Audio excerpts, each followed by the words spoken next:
1 Korintus pukul 3:16.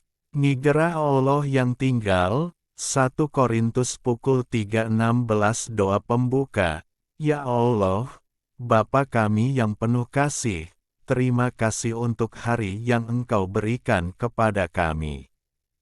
Terima kasih untuk kehidupan yang Engkau anugerahkan, kehidupan yang bukan hanya sekadar ada, tetapi kehidupan yang Engkau isi dengan kehadiran-Mu sendiri.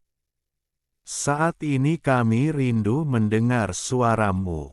Lembutkan hati kami, tenangkan pikiran kami, supaya kami boleh mengerti kehendak-Mu dan dimampukan untuk hidup sesuai dengan firman-Mu. Di dalam nama Tuhan Yesus kami berdoa. Amin. Saudara-saudari yang terkasih dalam Tuhan Yesus Kristus, firman Tuhan yang menyapa kita hari ini diambil dari 1 Korintus pukul 3:16. Beginilah firman Tuhan, tidak tahukah kamu, bahwa kamu adalah bait Allah dan bahwa roh Allah diam di dalam kamu. Saudara-saudari yang dikasihi Tuhan, pada suatu ketika, saya sedang mengajar di salah satu sekolah menengah Kristen. Topik kami pada hari itu adalah kehadiran Allah. Untuk memancing pemahaman dasar mereka, saya menghadirkan beberapa gambar, seperti gambar katedral, kapel, rumah besar, gubuk, taman bermain, pasar, dan rel kereta api.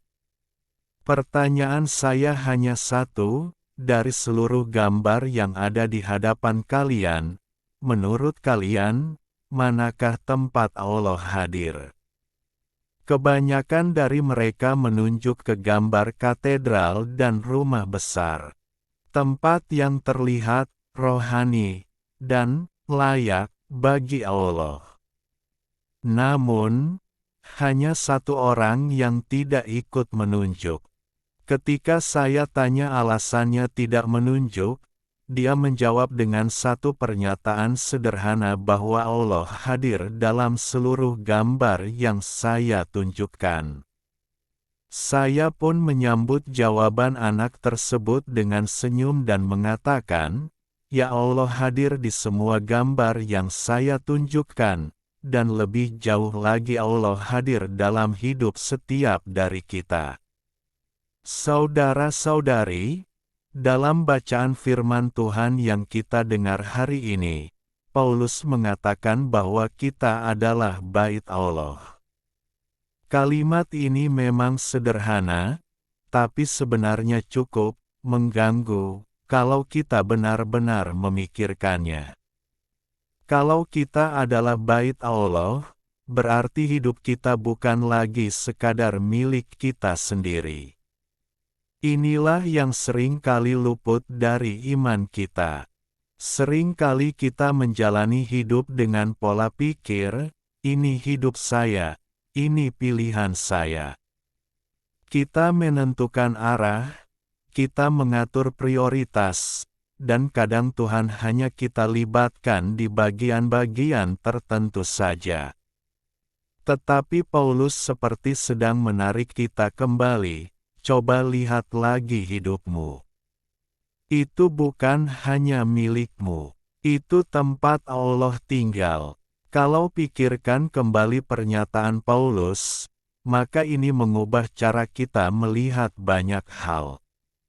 Misalnya, cara kita memperlakukan orang lain, kalau kita sadar Allah tinggal dalam kita, apakah kita masih akan mudah marah, merendahkan, atau bersikap tidak peduli?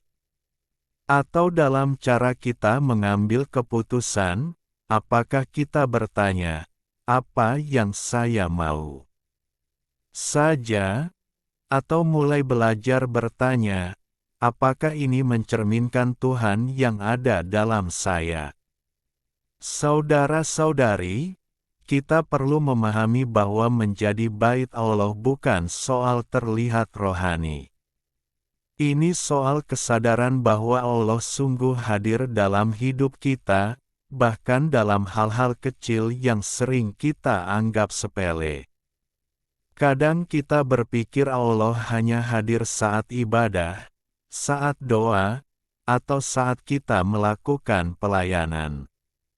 Padahal firman ini justru mengatakan sebaliknya, Allah hadir dalam seluruh hidup kita, di rumah, dalam percakapan sehari-hari, di pekerjaan, dalam tekanan dan tanggung jawab, alam relasi, bahkan dalam konflik. Itu berarti tidak ada bagian dari hidup kita yang netral, semua adalah tempat di mana Allah hadir dan berkarya.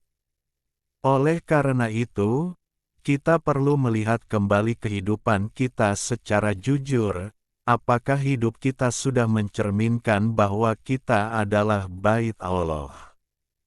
Bukan berarti kita harus sempurna. Bukan. Tetapi ada arah yang jelas yaitu hidup yang terus belajar mengarahkan pandangan dan iman kita kepada Tuhan, serta hidup yang selalu menyadari bahwa dirinya adalah tempat kehadiran Allah. Saudara-saudari, kalau mungkin saat ini kita menyadari bahwa ternyata, diriku, masih lebih besar daripada Allah yang ada dalamku, maka ada satu langkah yang mesti kita ambil, lepaskanlah kendali itu. Serahkan hidup kita kepada Allah dan biarkan Allah yang menuntun.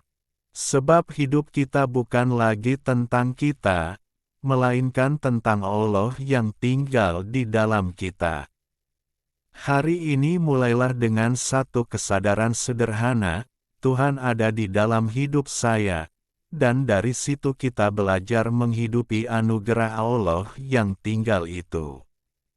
Perlahan kita belajar hidup berbeda, lebih berhati-hati dalam berkata-kata, lebih peka terhadap orang lain, lebih berjuang untuk terus menghadirkan karya dan kasih Allah di tengah kehidupan.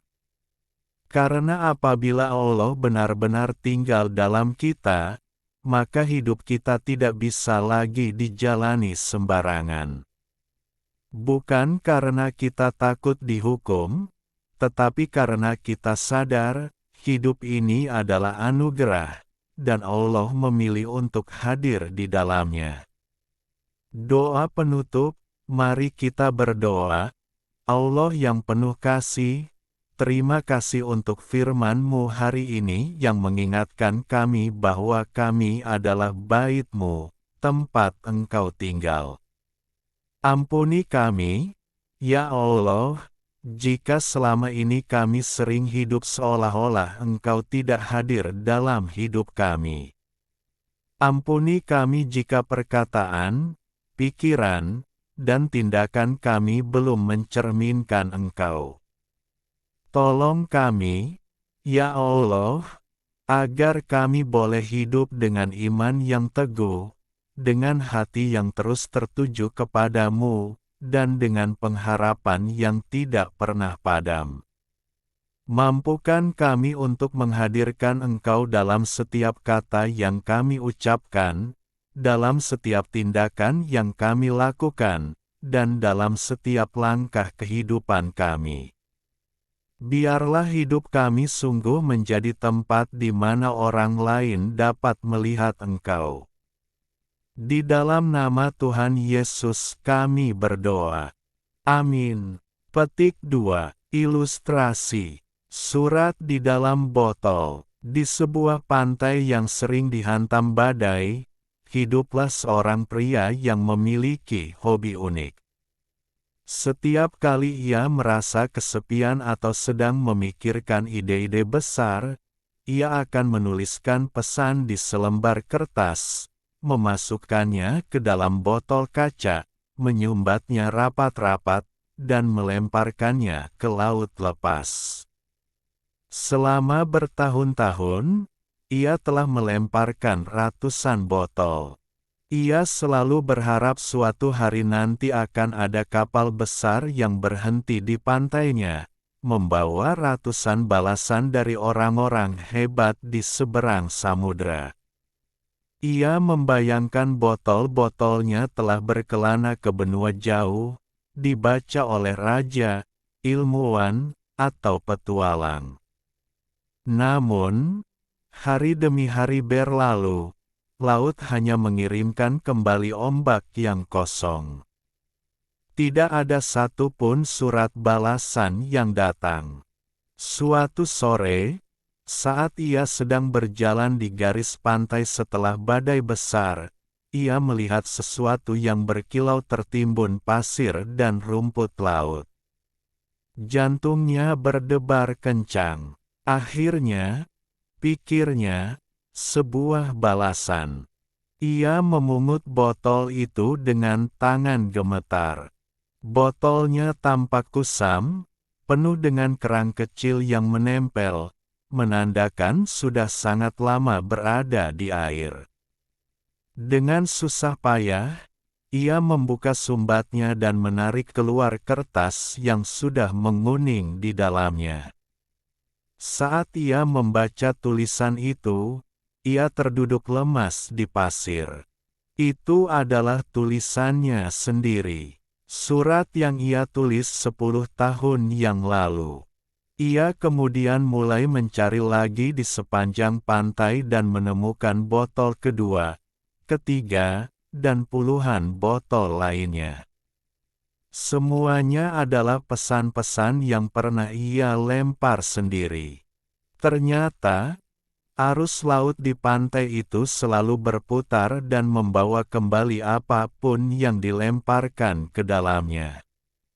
Selama ini, ia tidak pernah benar-benar mengirimkan pesan ke dunia luar, ia hanya berbicara pada dirinya sendiri melalui perantara laut. Cerita ini adalah tentang pentingnya aksi nyata dibandingkan sekadar harapan pasif.